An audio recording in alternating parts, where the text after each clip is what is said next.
John chapter 12. Then Jesus, 6 days before the Passover, came to Bethany, where Lazarus was, which had been dead, whom he raised from the dead. There they made him a supper, and Martha served, but Lazarus was one of them that sat at the table with him. Then took Mary a pound of ointment of spikenard, very costly, and anointed the feet of Jesus, and wiped his feet with her hair, and the house was filled with the odor of the ointment. Then saith one of his disciples, Judas Iscariot, Simon's son, which should betray him, Why was not this ointment sold for 300 pence and given to the poor? This he said, not that he cared for the poor, but because he was a thief, and had the bag, and bare what was put therein. Then said Jesus, Let her alone. Against the day of my burying hath she kept this. For the poor always you have with you, but me ye have not always. Much people of the Jews therefore knew that he was there, and they came not for Jesus' sake only, but that they might see Lazarus also, whom he had raised from the dead.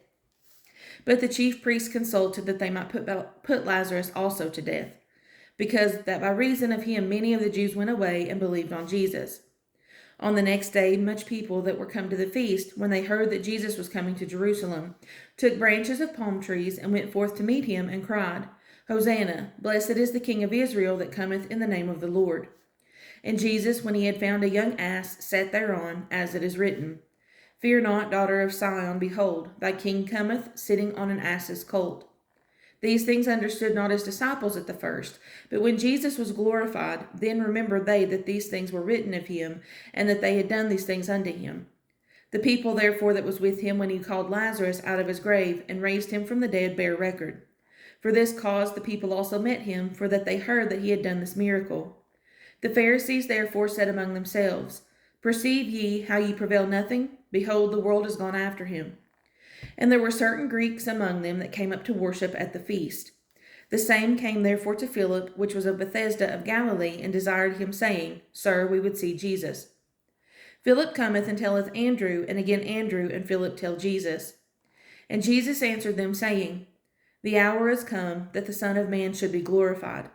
Verily, verily, I say unto you, except a corn of wheat fall into the ground and die, it abideth alone. But if it die, it bringeth forth much fruit. He that loveth his life shall lose it, and he that hateth his life in this world shall keep it unto life eternal. If any man serve me, let him follow me, and where I am, there shall also my servant be. If any man serve me, him will my Father honor. Now is my soul troubled, and what shall I say? Father, save me from this hour, but for this cause came I unto this hour. Father, glorify thy name. Then came there a voice from heaven, saying, I have both glorified it and will glorify it again. The people therefore that stood by and heard it said that it thundered. Others said, An angel spake to him. Jesus answered and said, This voice came not because of me, but for your sakes.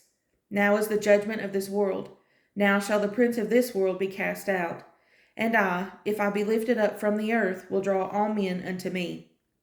This he said, signifying what death he should die. The people answered him, We have heard out of the law that Christ abideth forever, and how sayest thou, the Son of Man must be lifted up? Who is this Son of Man? Then Jesus said unto them, Yet a little while is the light with you. Walk while ye have that light, lest darkness come upon you. For he that walketh in darkness knoweth not whither he goeth. While ye have light, believe in the light, that ye may be the children of light. These things spake Jesus, and departed, and did hide himself from them. But though he had done so many miracles before them, yet they believed not on him. That the saying of Isaiah the prophet might be fulfilled, which he spake, Lord, who hath believed our report, and to whom hath the arm of the Lord been revealed? Therefore they could not believe, because that Isaiah said again, He hath blinded their eyes and hardened their heart, that they should not see with their eyes, nor understand with their heart, and be converted, and I should heal them. These things said Isaiah when he saw his glory, and spake of him. Nevertheless, among the chief rulers also many believed on him, but because of the Pharisees they did not confess him, lest they should be put out of the synagogue. For they loved the praise of men more than the praise of God. Jesus cried and said, He that believeth on me, believeth not on me, but on him that sent me. And he that seeth me, seeth him that sent me. I am come a light into the world, that whosoever believeth on me should not abide in darkness. And if any man hear my words, and believe not, I judge him not. For I came not to judge the world, but to save the world. He that rejecteth me, and receiveth not my words, hath one that judgeth him. The word that I have spoken, the same shall judge him in the last day.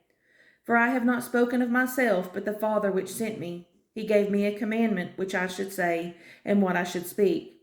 And I know that his commandment is life everlasting. Whatsoever I speak therefore, even as the Father said unto me, so I speak.